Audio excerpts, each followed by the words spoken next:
তৌকির জামান শাওন। আচ্ছা, আপনার হচ্ছে তারুণ্যের আড্ডা থেকে এখানে স্টল দিয়েছেন, তাই তো? জি। আচ্ছা, একটু জানতে চাচ্ছি আপনাদের সংগঠনের বিষয়বস্তুগুলো কি? আমরা আসলে বৈষম্য বিরোধী ছাত্র আন্দোলনের আন্দোলন কর্মীরা, তারপর হচ্ছে ময়মনসিংহ জেলার ছাত্র প্রতিনিধিরা আমরা এই স্টল দিয়েছি। বিভাগীয় কমিশনার মহোদয় আমাদের জন্য এই স্টলটি বরাদ্দ করেছে। আমরা এখানে সবাই সম্মিলিত হই এবং ছাত্র জনতার জন্য আমাদের স্টলটি উন্মুক্ত করে দেওয়া হয়েছে। যে কেউ এসে এখানে বিনামূল্যে বই পড়তে পারবে, জ্ঞান অর্জন করতে পারবে।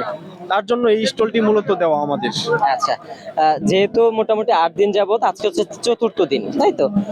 আপনার দেখা অনুযায়ী কেমন বই বিক্রি হচ্ছে, বা যেহেতু সার্বিক বিষয়গুলো নিয়ে আপনারা পর্যবেক্ষণ করছেন, কেমন বই বিক্রি হচ্ছে এবং পাঠক যারা আছে তারা কেমন বই নিচ্ছে আসলে? জি, আমরা এখানে সকাল থেকে অবস্থান করি। যদিও মেলাটি শুরু হয় বিকাল 3টা থেকে, কিন্তু সকাল থেকে যে পরিমাণ মানুষ আসে সে পরিমাণ আমাদের মনে হচ্ছে ব্যাপক সাড়া পাচ্ছে। বই মেলায় প্রচুর পাঠক আসছে, তারপরে অনেক দর্শনার্থীও আসছে। বইটা পাঠক মানে ক্রেতা অনুযায়ী আমাদের মনে হচ্ছে যে দর্শনার্থীরা একটু বেশি, এটা লক্ষ্য করা যাচ্ছে। আর এমনিতে আমাদের যে তারুণ্য স্টলটা আছে ওইখানে ফ্রি বই পড়ার একটা সুযোগ আছে।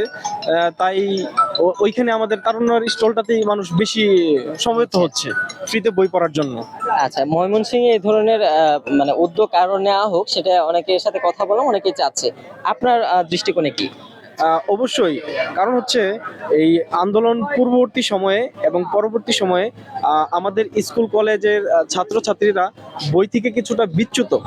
তারা তাদের যথার্থ মেধা প্রকাশের জন্য স্কুল কলেজে যাচ্ছে না।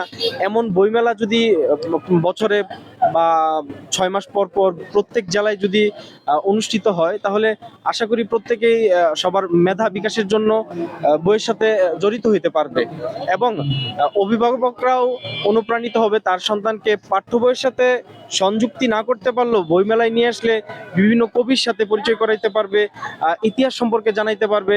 এটা খুব ভালো একটা উদ্যোগ হবে।